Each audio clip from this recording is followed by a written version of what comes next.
Wire-wrapped head pins are a jewelry making staple, and in this beading lesson I'm going to show you some different methods for wrapping them. Now, head pins are like thin nails, and they have a flat or a decorative surface at the end that prevents your beads from slipping off. So see, here's a flat end, and then there are also some that come in a ball style. They come in different metallic finishes, and this one has a ball and star, so you can add a little bit of decorative touch with your findings. These pieces show you the difference between a basic loop and a wrapped loop. The basic loop you open like a jump ring by turning one arm to the side, and the wrapped loop is permanent, so you don't open it. You'll only want to use that when you're attaching something to your piece permanently. So if you're using a head pin to make a basic loop, I've already put my head pin through the bead here. I usually just turn it against the top of the bead in a 90-degree angle.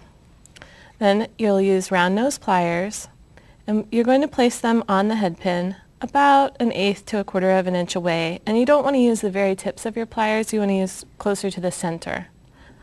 Then you roll your wrist back, and as you continue to turn, then you can grip it with your pliers and bring the end around. This is going to give you a loop that's centered on the top of the pin. Then you'll come in with your wire cutters.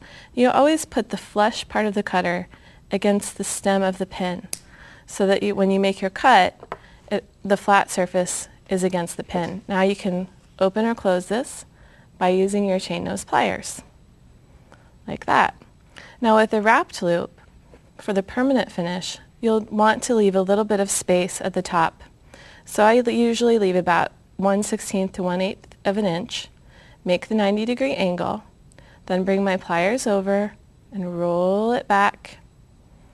And again, you can bring the end around using your fingers. Then you're going to grasp it with your chain nose pliers, and those are similar to needle nose, but they're flat inside, so they don't leave any dents on your wire. Now I'll use my hand to bring this tail around the stem. And you can see it looks like it's coiling around.